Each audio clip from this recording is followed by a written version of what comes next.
Where do you see yourselves in the next 5 years? Let's understand the intention behind this question from the interviewer, how to best answer this if you are a fresher and a professional, with sample answers in this particular video.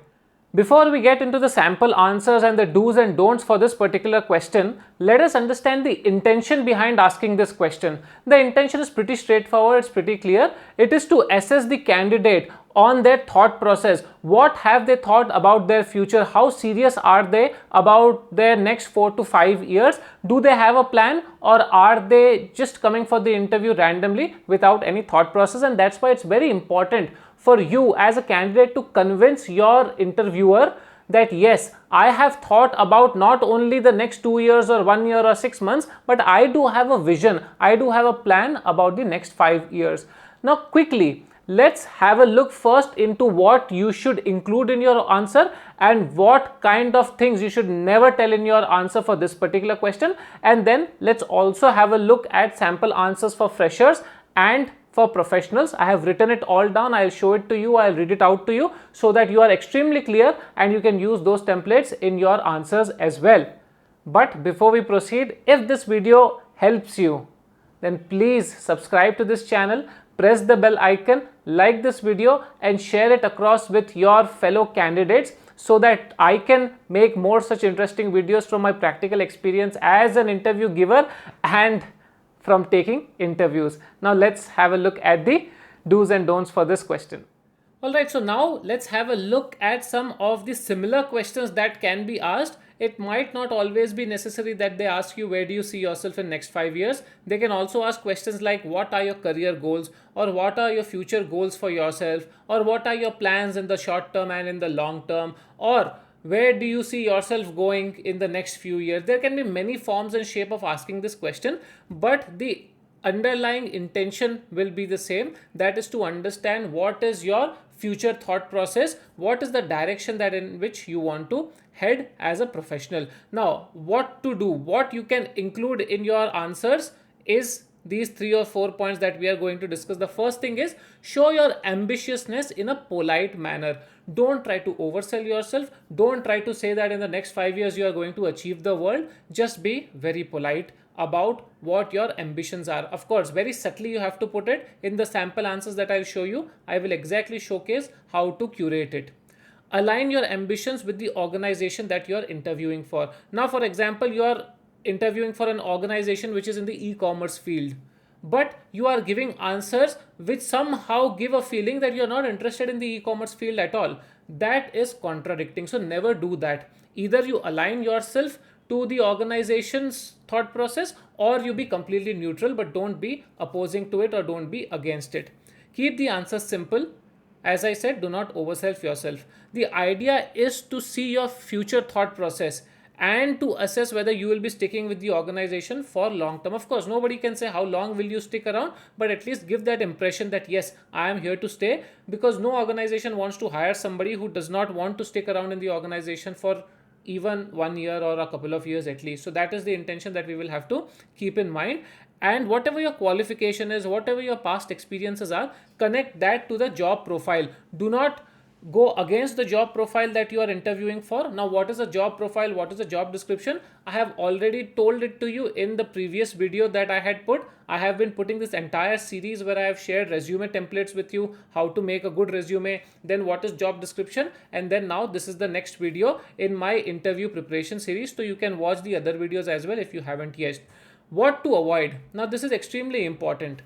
Firstly, try to avoid things like, I haven't really thought that far ahead. I don't know what I'll be doing in the next 5 years. I want to be the CEO of this company in the long run, you know. I want to be sitting in your place in the next 5 years.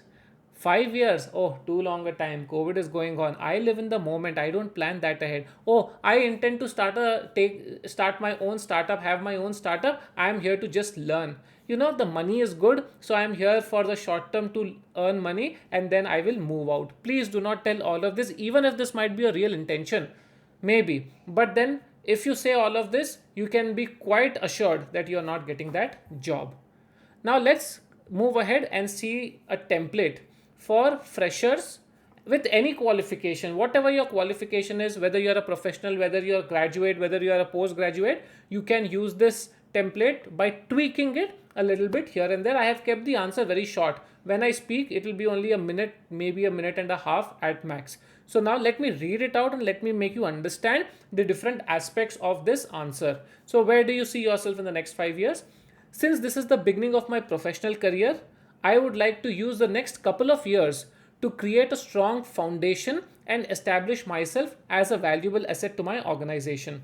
I want to be curious and learn new things, and at the same time have a strong learning curve whereby I am able to deliver on my role in a qualitative manner that adds values to my stakeholder. Now this first paragraph is very nicely summarizing that in the first 2 years out of the 5 years or my long term plans, let me start with setting up my foundation, because I am just a fresher. I don't know how the industry works, I don't know how the organization works practically. So I will set up my foundation. I will be curious to learn new things, but at the same time, I know that the organization expects a lot from me. So what I will be doing, I will be having a good learning curve. I will try to learn things very fast so that I can add value to my stakeholders. So you're comprehensively telling that, my intention is to learn, my intention is to deliver, my intention is to make my roots very strong, so that then after those 2 years, I can very quickly grow up myself and contribute more to the organization. I would like to enhance my technical know-how and apply the knowledge which I have gained while pursuing my professional course to practical use. I have a vision to become a subject matter expert in corporate law, and that is the direction I would like to progress in. So now you are telling that, all right, first 2 years I'm going to lay my foundation, but then during the 5 years I would want to increase my knowledge, my technical know-how, apply whatever I have studied in my course practically on the ground, on the field as well. And my intention is to become a subject matter expert or become very good at a particular subject. Here I have taken example of corporate law, but whichever field you are in, whichever specific field or niche you are interviewing for, you can write that down. Now to summarize it, I would also look to evolve myself as a professional, grow within the organization, and take up new responsibilities that will help me progress in my career. Based on the job profile, I believe I will be able to significantly work towards my aspirations and also contribute to my stakeholders if given a chance to work with this organization. So now what you have done is, you have told that I'm here to learn, I'm here to add value, but very subtly you have put that I will also like to grow, because in the next 5 years you will be promoted couple of times if you're performing well. So you need to show that I'm ambitious, I will want to grow, but that is one of my priorities, that is one of my visions. But my first vision is to learn, to contribute, and then maybe to grow, but very subtly underlining it that I'm not here just that you will make me sit and okay, you're learning and you're doing work, but I want promotion, I want to evolve, I want evolution also. So all of this very nicely you have been able to summarize for freshers. So this is for freshers. Now we will go for professionals, but freshers, if you have any queries, you can comment and let me know. I will try to answer them. For experienced professionals, now the thing over here is, you are already working in a particular field, and most likely, say if you are working in the same field or in a similar field for 5 years, you will be continuing in the similar field in your next organization also. Based on that process, I have curated this particular answer for you. Having spent 5 years already in this field, my aim is to start leading teams and projects independently. While I have gained substantial hands-on experience in this field, I would like to continue upskilling myself and stay abreast with the evolving trends and further strengthen my subject knowledge. This will also help me to continue adding value to my stakeholders. So what you have done here, you have just sprinkled your previous experience over here. You have told which field you are working in, where are you experienced, where are you expert, and where do you want to further develop in. You want to start leading teams. If you haven't already started leading them, you want to look at a leadership or a mid-leadership, mid-management position now. But that won't stop your learning. Your technical evolution, your know-how, your skill set needs to be increasing, and for that you are taking responsibility that I will want to improve my knowledge about what's happening currently in the organization, in the industry, in the business arena as a whole, and then I will also evolve personally but also evolve professionally so that I'm able to add value to my stakeholders. I also aspire to train and mentor the next generation of professionals in this field by sharing my practical experiences with them. This becomes very important, especially once you are 5-6 years experienced, that how are you going to nurture the next generation of people. teaching, mentoring, coaching becomes an important point in many organizations where you need to transfer knowledge so that the freshers can learn from your experience and grow. So give them a hint that I will be probably interested in doing this as well. I went through this job profile and I believe this role will provide me the opportunity to evolve into a better professional and showcase my team management and leadership qualities. So now you're summarizing that I think I am suited for this role profile because firstly, what my aspirations are, I see them getting fulfilled over here.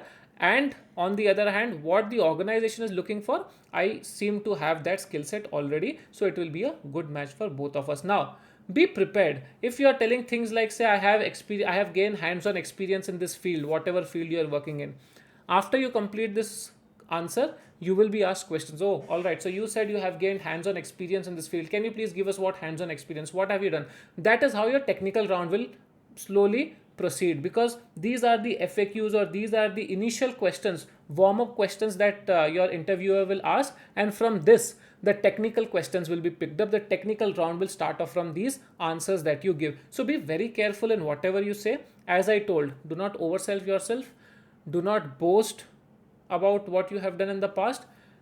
Discuss only those points which you have actually done, and you'll be able to back them with examples, with substantial proof as in not certificates or not maybe in case of professional courses you'll need certificate, but if you are an experienced professional, if you have done something great in your previous client, then you'll have to be able to explain it thoroughly, because otherwise the interviewers will catch it in a minute if you are bluffing. So never do that. So this very summarized, very short answer, but I firmly believe, and after the research that I have done, I think this is a good, very generic answer that you can give for any job that you are going for any role profile you are going for, if you are an experienced professional already.